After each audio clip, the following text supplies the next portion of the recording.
नमस्कार, आदाब, सत श्री अकाल, जय भीम, जोहार। मेरा नाम है नवीन कुमार। उत्तर प्रदेश की राजनीति में हर पल में कुछ न कुछ हो रहा है। बीजेपी योगी का मठ बचाने की कोशिश कर रही है। अखिलेश यादव योगी का मठ उजाड़ने में जान झोंके हुए हैं। कांग्रेस पार्टी लड़की हूं, लड़ सकती हूं के जरिए एक अलग किस्म की राजनीति को साधने की कोशिश कर रही है कि जो भी पांव रखने लायक थोड़ी बहुत जमीन बन जाए। प्रियंका गांधी लगातार दौरे कर रही हैं, जबकि कांग्रेस का संगठन ध्वस्त है और कार्यकर्ता नदारद। आम आदमी पार्टी के नेता भी छिटपुट नजर आ रहे हैं। कोई इधर जा रहा है, कोई उधर जा रहा है। रैली सभा पर तो चुनाव आयोग ने पाबंदी लगा दी है, लेकिन इसी में नेता कोई ना कोई जुगाड़ लगाकर लोगों से जुड़ने की कोशिश कर रहे हैं। लेकिन गहमा गहमी के इस माहौल में अब सब पूछ रहे हैं कि मायावती कहां है, बहुजन समाज पार्टी कहां है, उसके नेता कहां हैं, क्या कर रहे हैं। बीच बीच में ट्विटर पर एकाध बयानों के अलावा मायावती की उपस्थिति कहीं नजर नहीं आ रही है। यह सवाल इसलिए भी बहुत बड़ा हो चुका है कि सबसे बड़ी हलचल बहुजन राजनीति में ही मची हुई है। जितने भी विधायकों, मंत्रियों, नेताओं ने बीजेपी से इस्तीफा दिया है, उन सब ने एक आरोप बीजेपी पर जरूर लगाया है, और वो आरोप है उसके बहुजन विरोधी होने का, पिछड़ा विरोधी होने का, दलित विरोधी होने का, अल्पसंख्यक विरोधी होने का। तो सवाल है कि मायावती कहां है इसमें। आप गौर कीजिए तो बीजेपी छोड़ने वाले अधिकांश नेता पिछड़ा और अति पिछड़ा समुदाय से आते हैं। चाहे स्वामी प्रसाद मौर्य हो, चाहे विनय शाक्य हो, चाहे धर्म सिंह सैनी हो, चाहे भगवती सागर हो, चाहे ब्रजेश कुमार प्रजापति हो, चाहे मुकेश वर्मा हो या रोशन लाल वर्मा हो। ये तो विधायक और मंत्री हैं। इनके अलावा बहुजन समाज के कई पूर्व विधायक और नेता समाजवादी पार्टी में शामिल हुए हैं और यह इल्जाम लगाते हुए शामिल हुए हैं कि बीजेपी ने बहुजनों के साथ धोखा किया है और योगी मोदी हमारी नुमाइंदगी कम से कम नहीं कर सकते। सवाल है कि अगर बहुजन समाज के नेता ठाकुर आदित्यनाथ को छोड़ रहे हैं, ब्राह्मण बनिया की पार्टी के तौर पर स्थापित भारतीय जनता पार्टी को छोड़ रहे हैं, उसकी वैचारिकी को छोड़ रहे हैं, तो वो मायावती के साथ क्यों नहीं जा रहे हैं, अखिलेश यादव के साथ क्यों जा रहे हैं। बहुजन राजनीति को समझने वाले हर आदमी की जुबान पर इस सवाल पर ताला लग जाता है, क्योंकि उन्हें लगता है कि इस तरह का सवाल उठाना पाप है। लेकिन सवाल तो सवाल है, क्या मायावती ने बहुजनों और अल्पसंख्यकों का भरोसा खो दिया है?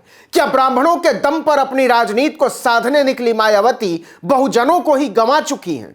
यह सवाल इसलिए उठा है कि 2014 के चुनाव में, याद कीजिए, बीजेपी ने मायावती के दलित वोट बैंक में ही बहुत अंदर तक घुसकर चोट कर डाली थी और दलितों को समझा दिया था कि मायावती अब केवल जाटवों की नेता रह गई हैं और अखिलेश यादव केवल यादवों के नेता रह गए हैं। अखिलेश यादव फिर से दावेदारी कर रहे हैं और दोनों के साथ जाकर आपका कोई कल्याण नहीं हुआ, आप बीजेपी के साथ आइए।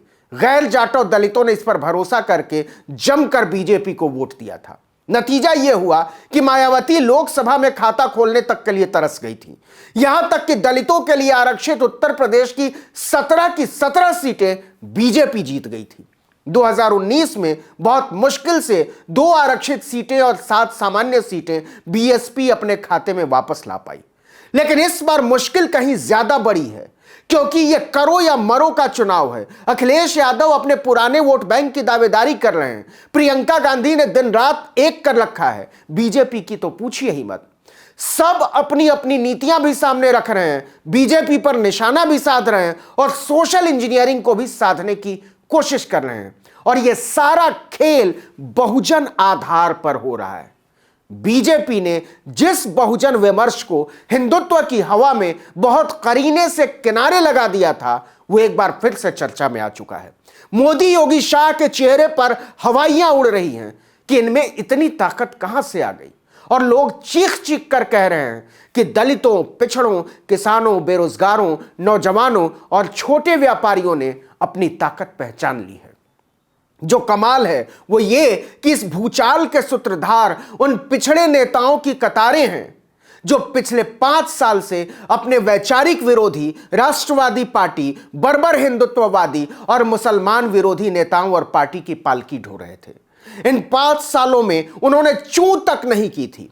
दलितों की हत्याएं होती रहीं, ओबीसी आरक्षण को निगला जाता रहा, अधिकारियों की तैनाती में दलितों ओबीसी अल्पसंख्यकों को मसला जाता रहा, दरकिनार किया जाता रहा, बेरोजगारों को पीटा जाता रहा, लेकिन बहुजनों के नेता कट्टर हिंदुत्व की स्थापना का तमाशा देखते रहे चुपचाप। लेकिन अब उनका मोह भंग हो चुका है। वो समझ चुके हैं कि मुसलमानों से नफरत उनका एजेंडा नहीं हो सकता। वो ऐसे नहीं है। इस एजेंडे के तहत सबसे पहले उनके अधिकारों को छीना जा रहा है। नतीजा, जाति व्यवस्था में हाशिए पर धकेले गए पिछड़े और दलितों ने बीजेपी के खिलाफ बिगुल फूंक दिया। बीजेपी मरी जा रही है कि बहुजन चले गए तो उसका क्या होगा। अखिलेश यादव ताल ठोक रहे हैं कि बहुजन उसके साथ हैं, इस पर कोई लड़ाई है ही नहीं। लेकिन मायावती कहां हैं, जिनकी पार्टी का नाम ही है बहुजन समाज पार्टी? न तो उनके पास बहुजन नेता नजर आ रहे हैं, न तो उनके साथ बहुजन समाज नजर आ रहा है, और ना ही उनकी बहुजन पार्टी नजर आ रही है। साफ साफ नजर आ रहा है कि मायावती ने बहुजनों की फिक्र और बहुजनों का जिक्र दोनों से तौबा कर लिया है। बहुजन नेताओं को लग रहा है कि कांशीराम ने जिस पार्टी को खड़ा किया था इतनी मशक्कत के साथ, उसके मौजूदा नेतृत्व के पास इस लड़ाई को लड़ने की न तो ताकत बची है, न साहस और न ही दृष्टि। जिस तिलक तराजू तलवार के खिलाफ बीएसपी खड़ी हुई थी, वही तिलक तराजू और तलवार मायावती ने अपने हाथों में उठा लिया है। वो ब्राह्मणों को सामाजिक न्याय दिलाने की कस्में खा रही हैं, जैसे दलितों पिछड़ों ने ही ब्राह्मणों का उत्पीड़न किया हो। वो परशुराम की सबसे ऊंची मूर्ति बनाने की बात करती हैं।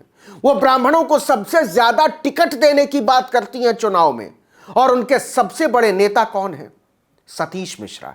सच यह है कि मायावती से अब बहुजनों को कोई बड़ी उम्मीद नहीं रह गई है।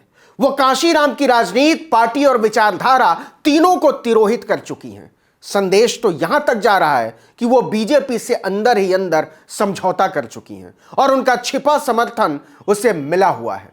क्या दलित इस सच्चाई को हजम कर पाएंगे कि मायावती हाथरस नहीं जाती, उन्नाव नहीं जाती, आगरा नहीं जाती, प्रमोशन में आरक्षण को खत्म कर दिया गया, सामान्य सीटों से बहुजनों को निकाल फेंका गया, आरक्षित सीटों पर बहुजनों के साथ लगातार बेईमानी हुई? मायावती हमेशा खामोश रही या फिर ट्विटर पर कोई छिटपुट सा मुलायम सा बयान देकर छुट्टी कर ली? सच ये है कि 10 साल के बाद बहुजन राजनीति के विमर्श खौल रहे हैं और मायावती गायब नजर आ रही हैं। हम ये माने या ना माने, लेकिन जुल्म और उत्पीड़न पर मायावती की खामोशियों से यह विमर्श रुकने वाला नहीं है। दलितों और ओबीसी के बीच से नया नेतृत्व निकलेगा। आज नहीं तो कल मायावती ने सबसे क्रूर समय में बहुजनों के नेतृत्व से खुद ही अपने पैर पीछे खींच लिए हैं। इस वीडियो में इतना ही, लेकिन अगर आपने आर्टिकल 19 इंडिया को अब तक सब्सक्राइब नहीं किया है तो फौरन कर लीजिए, बेल आइकॉन दबाइए, घंटी जैसी आकृति, लाइक कीजिए और कमेंट करके बताइए हमारा वीडियो आपको कैसा लगा। अगर यूट्यूब पर हमारा वीडियो देख रहे हैं तो हमारे चैनल को सब्सक्राइब जरूर कर लीजिए, और अगर फेसबुक पर हमारा वीडियो देख रहे हैं तो हमारे पेज पर जाइए और उसको लाइक जरूर कर लीजिए। नमस्कार।